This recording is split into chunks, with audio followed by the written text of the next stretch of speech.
so much. I love you for being here. God, you know what? What? Ever since I started doing this show, I mean, like, I didn't have all the respect and all the love in the world for you, but since I started doing days, every single day, it's like a whole... Because you see, but remember when you were on my show just in September, when we were promoting you going to do this show, I said, it is harder than you think. Yeah. And come Wednesday, you're going to be saying, you know, middle of the week, because it doesn't matter, you know, how many shows you do, you still have to get up the next day and do another one. You're doing well, though. How is it feeling to you?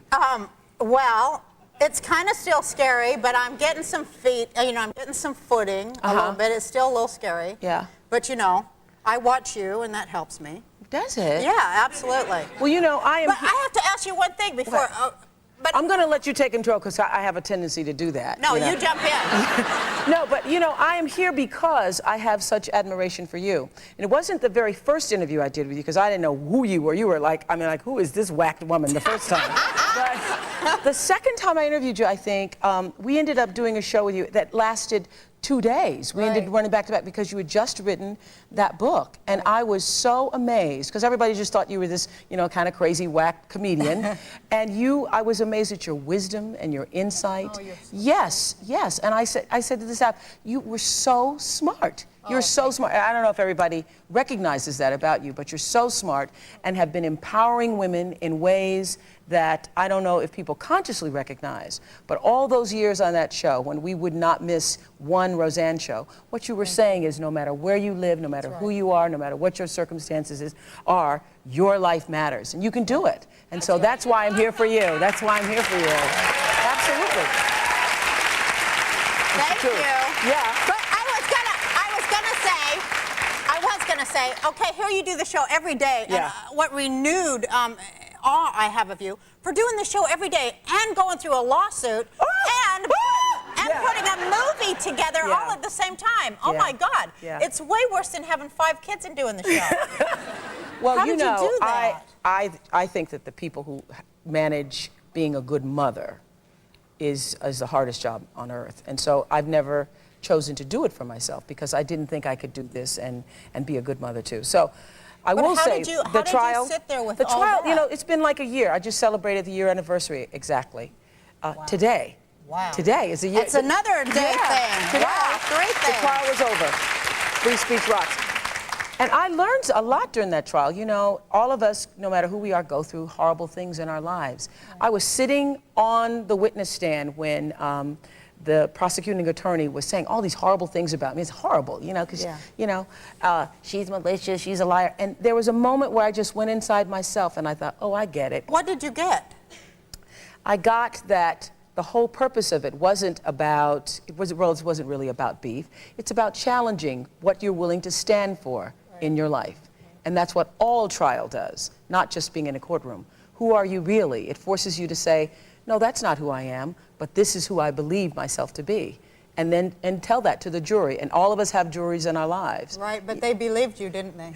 But I didn't think that they would. And in that moment, though, Roseanne, honest to God, I swear, when I got off the witness stand, I thought, it doesn't matter now what the outcome is, because I know I did what I was supposed to do.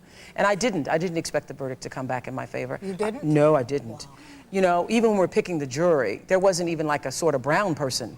Yeah. You know, not even like try to find a black person. There wasn't like kind of brown. Could we just get somebody? So I didn't expect, you know, I thought Texas jury, cattleman country, and to their credit, they listened to what, you know, we certainly believe was the truth. The thing that is so remarkable about you in that arena to me is that you always allow people to rise to their very best. Well, try to anyway. But that was, now you're talking about hard. Wait a minute. I got to ask you this one. What? How weird is it that you know that when you open your mouth to speak, you would affect a huge industry? Well, see, I didn't think that. If I had known, you know, just like we're taping the show today, if I had known that, oh, you know, Stop Me Cold from Eating Another Burger was going to put me on trial for 6 weeks, I would have kept my mouth shut. Really, I had nothing against the beef industry. I don't have anything against anybody who wants to eat beef. But you still don't eat it? And just by principle, after going on trial, I may never eat it again. Just on principle, just because of what what they put me through. But it's not cheeseburgers? Don't you miss cheeseburgers? I miss cheeseburgers, but I've found a way to do it with turkey. Oh yeah, turkey burgers are good. And when you put a lot of onion in there, but not that I have anything against it. I don't have anything against it at all. But I would have, it wasn't malicious. It was just when I was hearing what I was hearing about what was going on, I was like, woo, stop me cold. It makes me think too. Yeah. We're going to go to commercial and come back and talk more about cheeseburgers and other things. Yeah.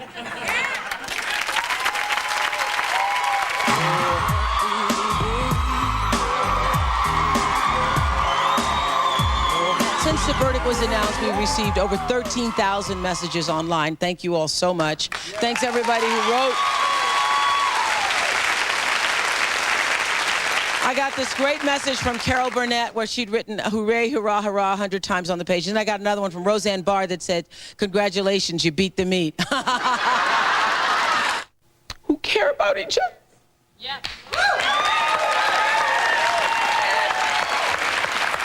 And don't get me to preaching, but the world that we have, we have shown, you have shown, just by collecting small change and opening your hearts and extending yourself in whatever ways that you could, soup and checks and change and time, that we are people who care about one another, and we can have a different kind of world. We can, and we will.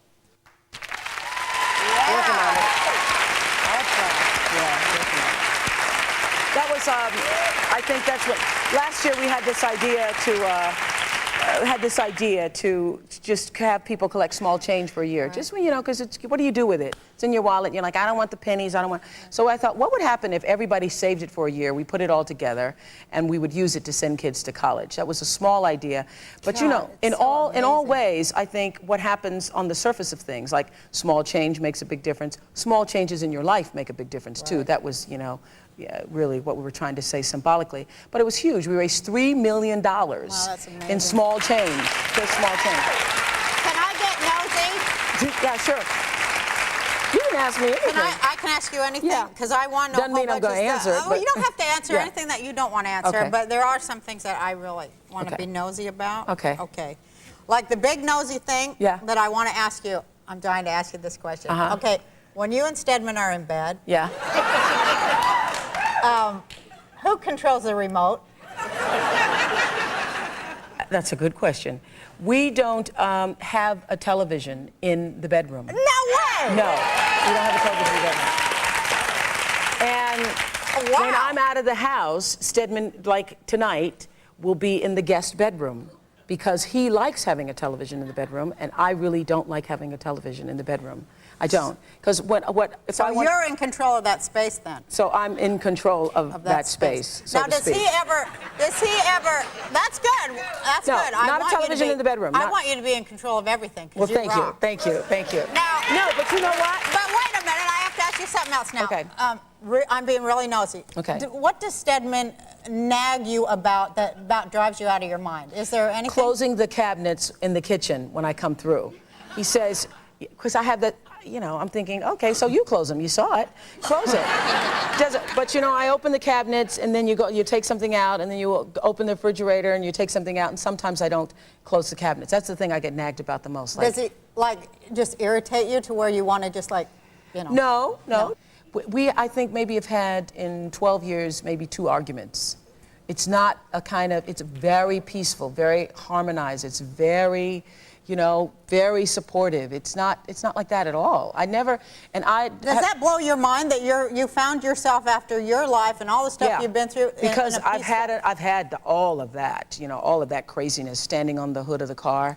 I've done that, on the guy's car? On the guy's car, saying, "You won't leave me." Wow. Really, Datsun Z. I remember, blue Datsun Z.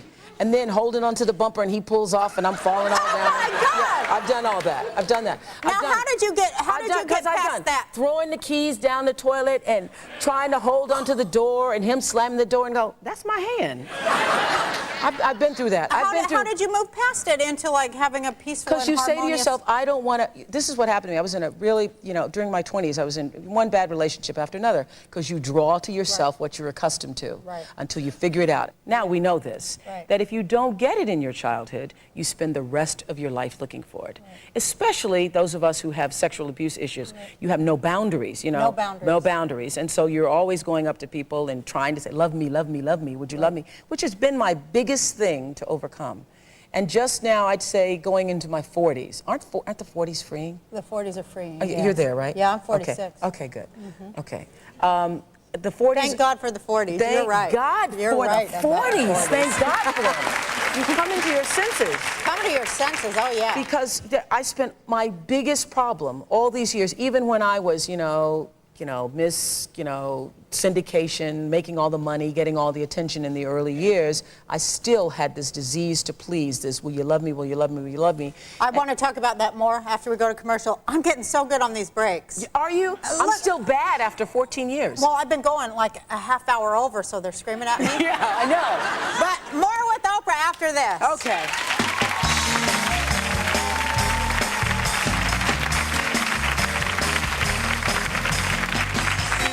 Rich torta de mandorla almond cake. So I want to tell you, none of that's true. And that is me posing because they said, oh, Oprah, it's so lovely to see you over here. Could you pose for a picture for us? And then they write that I ate the almond cake. Unbelievable.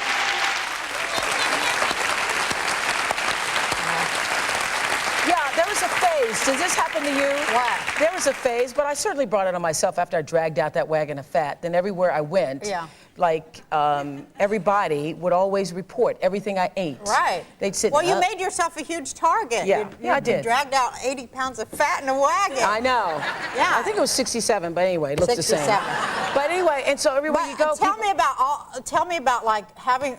Okay, read your books. I watch your tapes and all that kind of stuff, and you still are going up and down. Yeah, I watch my own tapes. When I find myself going up, it's never. It's never going to end. My trainer would like for me to say, would have liked, I think, for me to say, it's done, it's over. But even when we were working together, he knew and I knew that it's never over until you decide. Because you're always in control. So when you decide, and for me, it truly is directly related to. Number one, what I eat, but mostly... Do you get stressed and eat, or you get lonely, or you get mad, or... All the above. All of them. Do you eat when you're happy, too? I eat when I'm happy, eat when I'm sad. Eat when I'm depressed, eat when I can't decide, am I depressed, happy, or sad? I say, do you feel I say, let me have some potato chips and decide which one I am. But it's in direct proportion to how I choose to work out. And there was a time Oh my God, I hate that. Yesterday I went on a bike, I rode 3 miles on a bike at the beach yesterday. 3? Whoop-de-doo. That was good! That was the first time in my life, my dear, that I've ever done that. It was a big, big day for Roseanne. And after I did it, 3 whole miles. It took me an hour, Oprah. And after I felt good, I felt like physically good, and I was so pissed that like I felt good after I exercised, because that's what everybody says that I don't want to listen to. It is true. But I thought if you took vitamins, you didn't have to exercise. That's not true. But like during the holidays, and so if you're still are overweight and it's now February, March, and I'm saying, I put on some weight during the holidays, then you still got issues. But what's your thing? I know there's the 4 basic food groups. There's your cheese. Yeah. Your salt. Yeah. You mean for what gets me going? Yeah, or sugar, You know what chocolate. I love? My favorite thing, my pig out thing, and I have like a little party for myself. And like parties for one, and just me and the little dogs, because Steven's usually golfing. I do like a little cheese platter, which is really bad. I knew you were a cheese Big girl. cheese. I knew it was about cheese. And I love like some little crackers, a little salty thing. Love a Triscuit, baby. Love a Triscuit. And then like some little olives on the side, like a little cheese, olive, and wine party for one. That's cool. And what I do is I get the little dog biscuits so that the dogs are there, and I put a little cheese on there too. We have a little party. So that's a problem. But I want to know I like hot stuff too. I want to ask you what about when you got a weight thing, and it's always in your head, no matter how much you weigh. You're in front of the mirror. Yeah. And you're getting ready. Yeah. And I'm going to show you my girl ritual, and then I want you to show me yours. Okay. Okay, like here's the mirror. Okay, so like I'll be looking straight at it. I always think I look good straight on. I'm always like, that's pretty good. Then I screw up my courage. I do a real fast back view like that. And then I summon all of my spiritual balance to go, okay, Roseanne, you're going to go for the side view. You're going to move in there and look at the side. And then I go like this. Oh, I always freak at the side. And then I'm like, I'm out of here. I have like such a bad side. What's your bad? Okay, so mine is this. Okay, this. I don't do front. You don't do front? Oh, no, I know that I'm better with this leg out and kind of turn regular to the side. So I don't do front. I don't do front. And I only do part of the back. So you only do like, so you only see like this angle from here. You know what I'm saying? I never do head on, because then because I'm pear-shaped. So then you come in and you see the whole little thing. But if you do this and throw that leg back there, you can pretend that you walk in the room like this, and other people see you like that. And what do I tell myself? Yeah. Let me just tell you, horror of horrors, because I'm getting back into working out, because I didn't work out for 2 months, and you can see what happened. So I'm getting back into working out, and I tried the Taibo thing. My butt hurts from that whole thing. And so now I'm running again. So I decided to take stock of my body. You were looking naked in a mirror, right? Yeah, I told you I was looking naked, and I had never done that. You had never looked at yourself naked in a mirror? I had never done that. Never in a three-way mirror. In a three-way mirror. Oh, I've never looked in a three-way. Oh, no, no, no. Oh, no. Not a three-way? In my closet. I have a three-way. So, wait a minute. I go into my closet. This just happened last Saturday. What were the lights like? Were they fluorescent? No. Were they bad lights? Were they low? Was it candlelight? No, they're overhead. Okay, overhead lights. Not good. Not good. No. Too many shadows. That's the problem. Let me tell you. Yeah. So I'm looking in the mirror, absolutely naked, three-way, and I see my back, and I'm like, what is that? Like a shadow on my back. So I start doing that thing. Yeah. You know what? There's stretch marks on my back. I didn't know were there. Because I'm thinking, what is that? Do I have some disease? What is that? Like in the middle of that I never knew. Because I've been thinking, I have a good back. I always thought I had a good back. But I always thought I had a good back. And then one day when I saw my back, I had the same shocking thing, because this is like how disconnected from your body you get. I looked at my back, and it wasn't my back at all, and there was no ass. There was no ass at all. And I was just devastated. I was devastated. We don't have that problem in our culture. I'm so jealous. More with Oprah after that.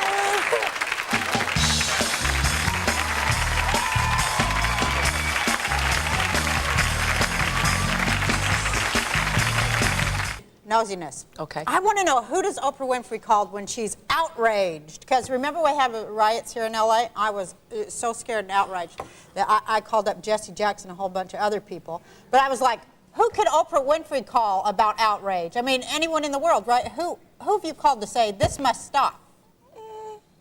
Actually, I don't, because I believe, okay, so I don't want to get philosophical on you.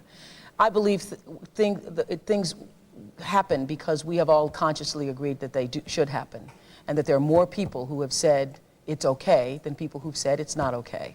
You know, there's that great quote about horrible things happen when men stand by and are ambivalent. You know, Elie Wiesel, you know, who talks about the Holocaust couldn't have happened. It was the people who said nothing that allowed it to happen. And so I feel very strongly that not one person, there isn't one leader. I don't look to anybody, including the President of the United States, to be my leader. What I look to is to have the kind of resolve inside myself to use my life to bring about changes. But you have done that. You know, I've been to Congress. I went to Congress. Yeah, you did. I went up trying to get the National Child Protection Act passed, and I did. Did get it passed. And I did get it passed. But I even in the process of standing there and signing the bill, I know that's just a small thing. It wasn't a small thing. It was a small thing. You know why? Because children will stop being abused in this country when every single American is truly outraged and says it will not happen again. Are we face up against an incredible amount of evil that... Sure, don't you think so? We can't surmount? Don't you feel it? Yeah, don't you absolutely feel it?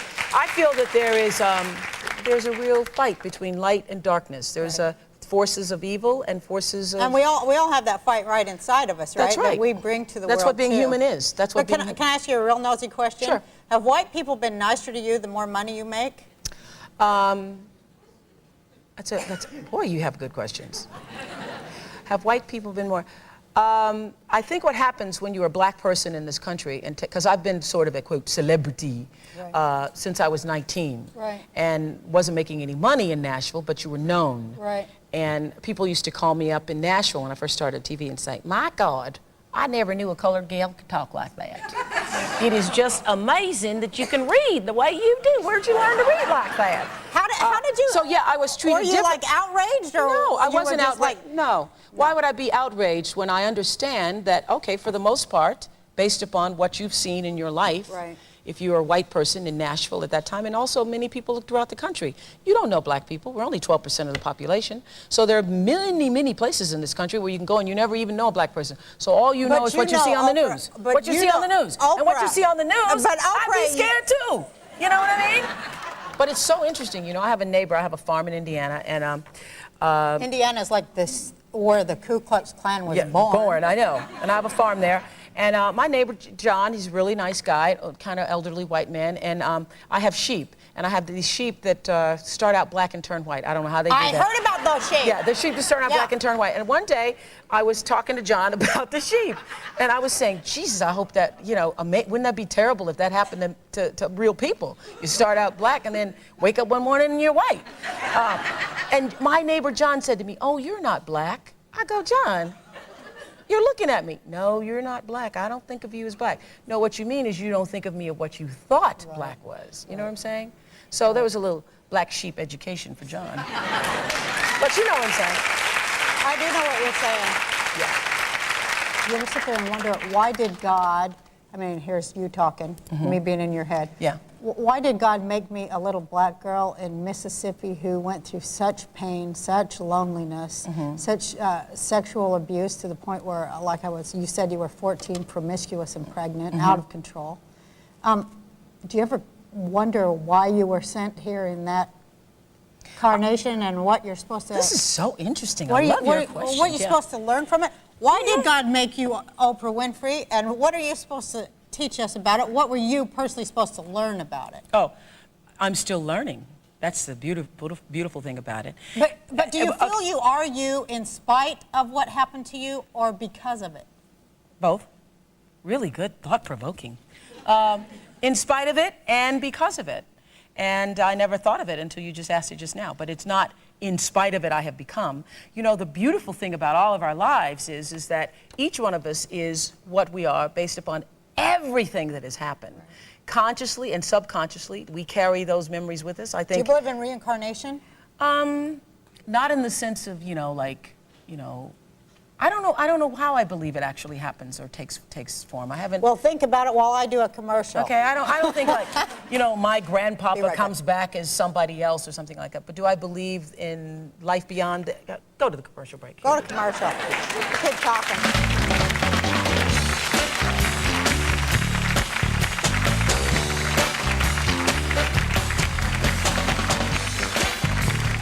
Mary Tyler Moore, one of the greatest ever. I love her. Thank you, Mary, for being such an inspiration to us all of us women in television. Thank you very much.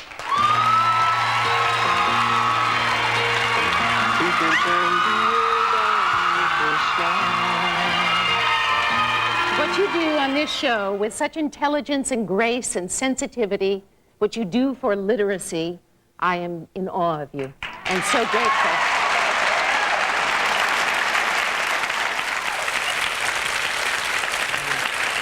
That was so amazing to me.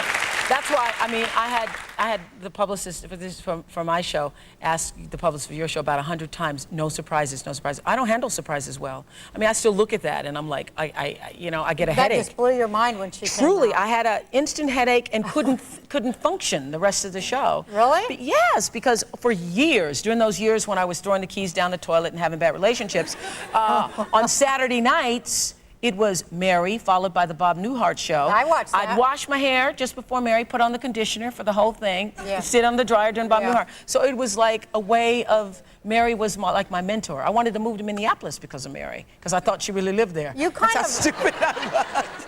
Let me ask you questions that I want to ask you really fast. Okay. Because I want to get all the answers to all these. Okay, here goes. Now, what time do you get up in the morning?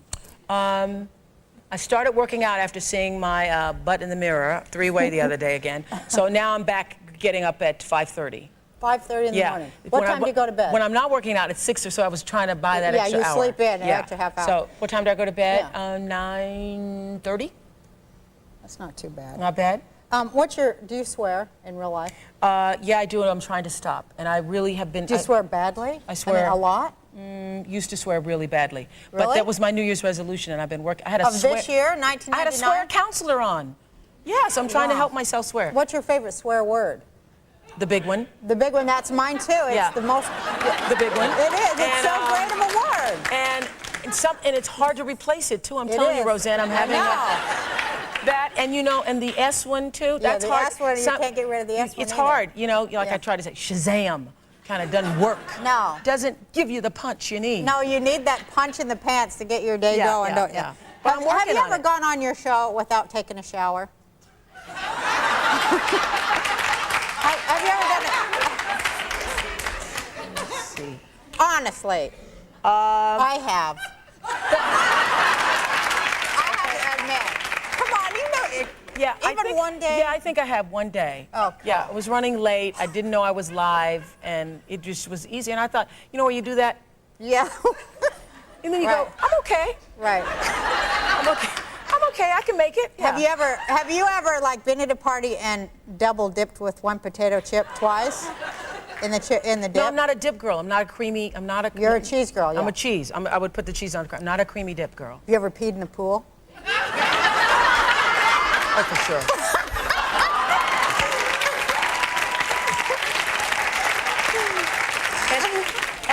and who's here going to say they didn't pee in a pool? Come on. And also, I have to ask your advice now. What?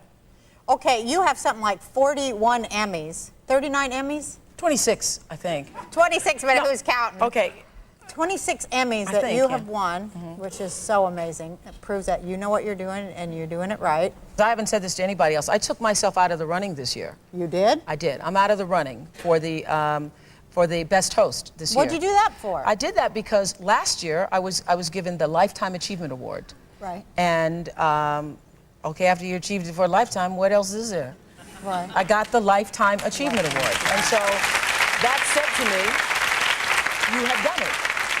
You have done it. You have done it, and so I thought I would just, you know, pull myself back so that I wouldn't be in that part of it anymore. The show's still up because you know the producers, they said, well, look, you can take yourself out. Well, we're not going out. We're still in it. Do you have advice for me, like how I could do it better? No, because the best thing that anybody can do. When I was 16.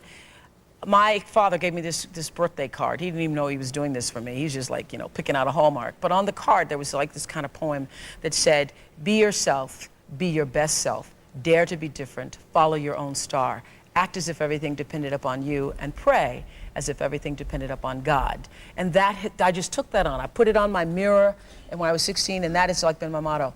And when I first started out, I was imitating Barbara Walters in television for a long time. And the key is to be able to be yourself, because people feel that. They feel your energy. That's where you are the most powerful, when you are pure Roseanne. Roseanne, the Roseanne that we all love. That's the best you can do. And not let producers, distributors, anybody try to tell you what you know in your gut is the best thing. I love you. Yeah. I want to ask you for advice. Well, the advice, I have no advice for you because you are already so purely yourself, standing in your own, really, your own glory. And I don't mean because, you know, because your clothes are so expensive and your nails are so manicured, and, you know, I don't mean because of that. And you say this to all, you're saying this to not just Roseanne, but to every woman. But yeah, I say, you know, whether you are, you know, a pharmacist, or particularly if you are a mother, my God, you stand in that. You claim your own power. You claim, you know, what you know to be yourself. That's why you have to do so much work on yourself. That's right. So that when you say, I'm going to claim myself, you know you got something to claim. More with Oprah after this.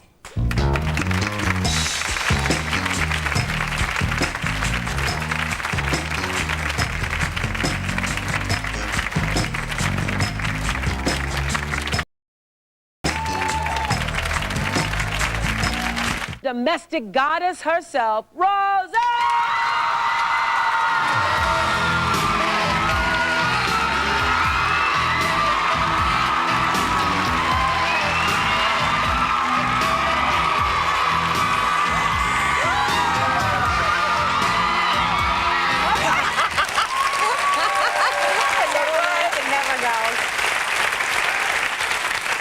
tell you why I wanted to do a talk show. Yes.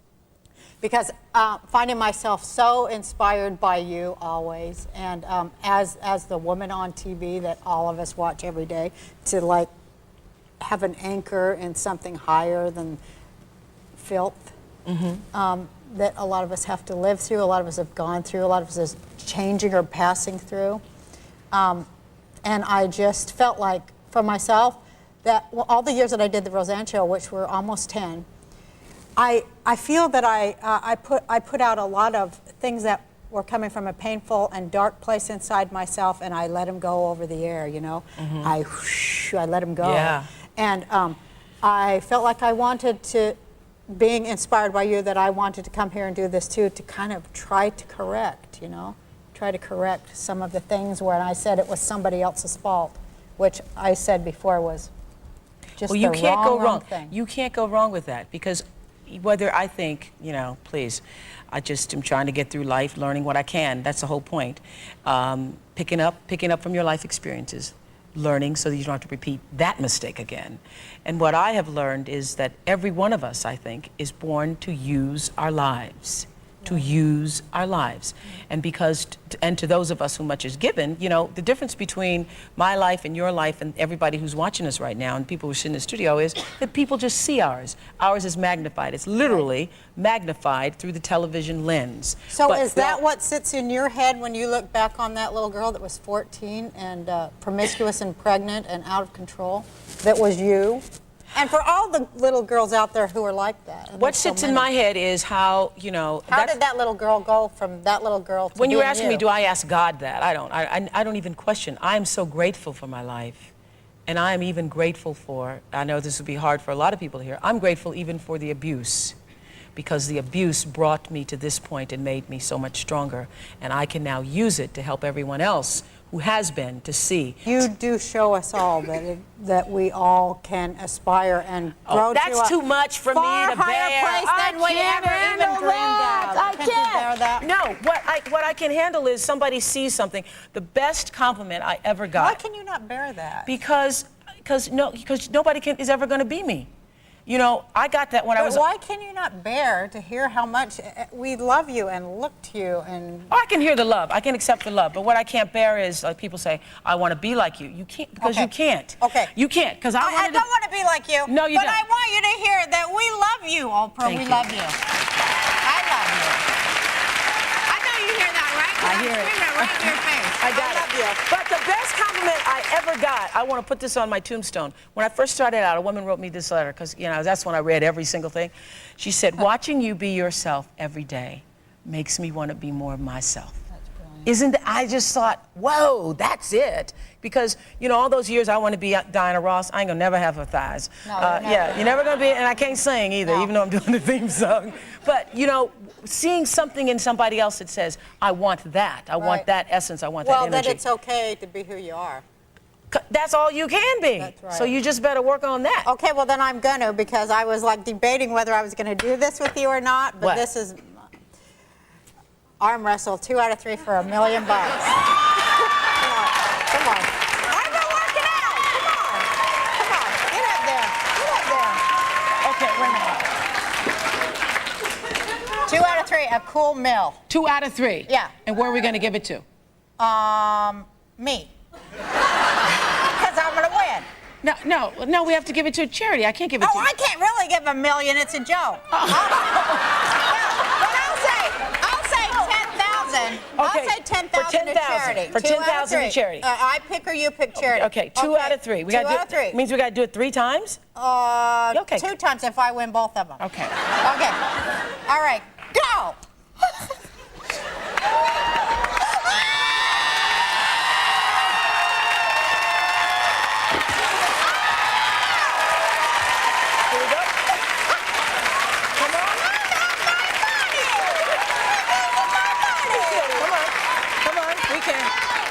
Wait a minute now. Here we go.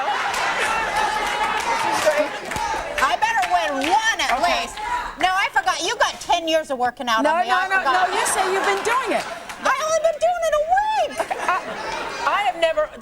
I've never done this in my whole life. Well, I wasn't even sure. Feels like I wasn't sure which way. I'm even sure. I wasn't sure when we started, like, which way you're supposed to go. I used to be good at this, too. Okay, here we go. I used to be good at it. You're putting your whole shoulder in there. Okay, okay, ready, set. Wait a minute. Ready, I set. better win. Okay. I better win this one. Ready, set, go.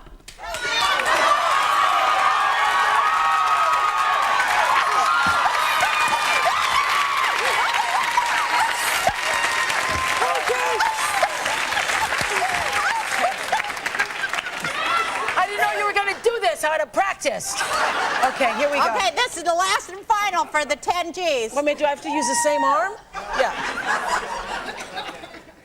No, I don't have any strength in that. I don't have anything in that arm. I think you sprained something there. Here we go. I'm trying to get the table right. Okay, this is for the Big 10. Okay, this is it. Uh-huh. Okay. Come on, Roseanne.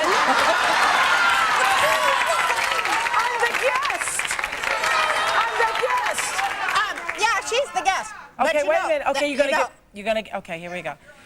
Wait a minute, hold on. Okay,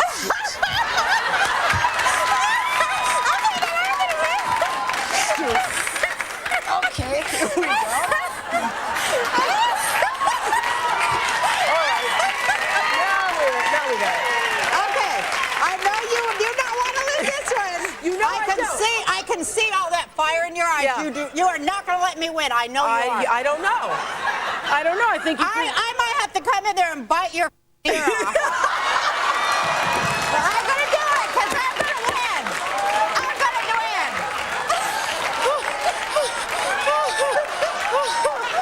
Okay. Okay. Here we go. Here we go. Okay. Okay. Okay. Who's going to get the count? Ready? One. Two. 3.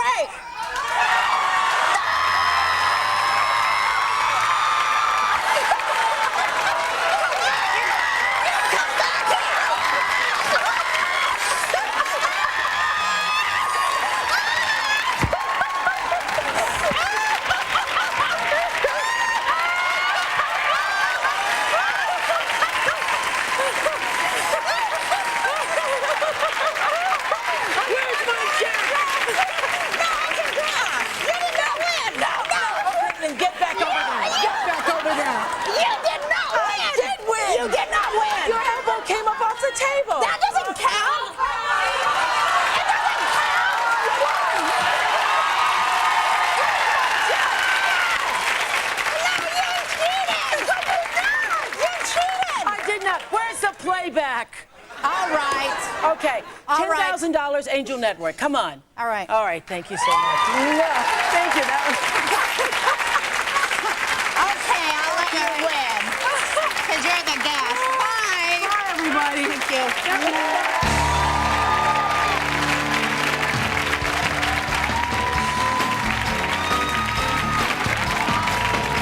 Welcome to my living room away from home. So, you all remember my now famous arm wrestle bout with Miss Oprah Winfrey for $10,000, where I supposedly lost. Tell me what you think. Wait a minute, hold on.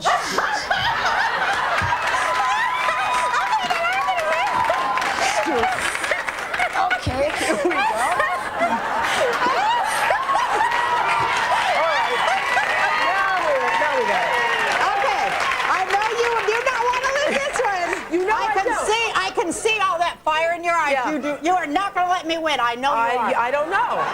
I don't know. I think you can. I might have to come in there and bite your ear off. But I'm going to do it because I'm going to win. I'm going to win.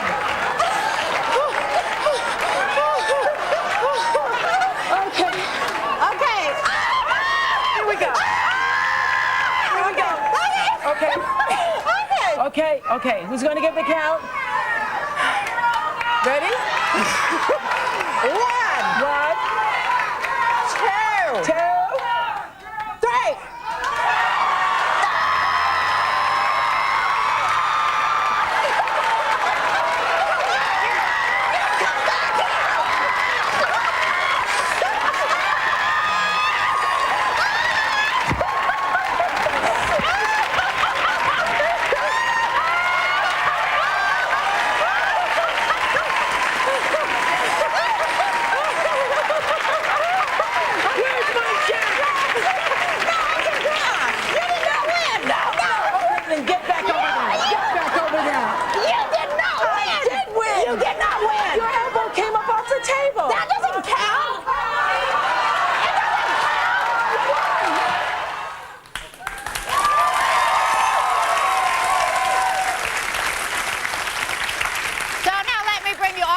up to date on what happened. Take a look at the conversation I had with Oprah the other day. Hey, Oprah! Roseanne. Hey, you're getting your money. Listen, I'm in the middle of a show, and I'm still waiting on the money. It's been... Okay, here comes the guy from the post office. Okay. Oprah, you're gonna get... Well, Oprah, take that envelope right there. Oprah, through rain, snow, and hail, I'm here to deliver your mail. I have a check here for $10,000 for Oprah's Angel Network from Roseanne. You do? I do, right here. Well, finally. Open it up.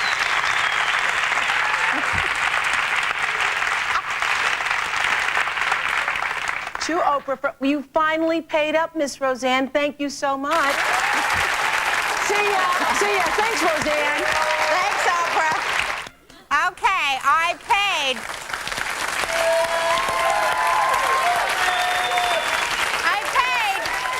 Okay, I paid up my $10,000, but paying that $10,000 is more painful to me than any alimony settlement I have ever paid. I am in pain. I am talking severe pain, and I don't like pain unless I'm the one inflicting it. And that may be what has to happen. Although I'm all paid up, I still say you cheated.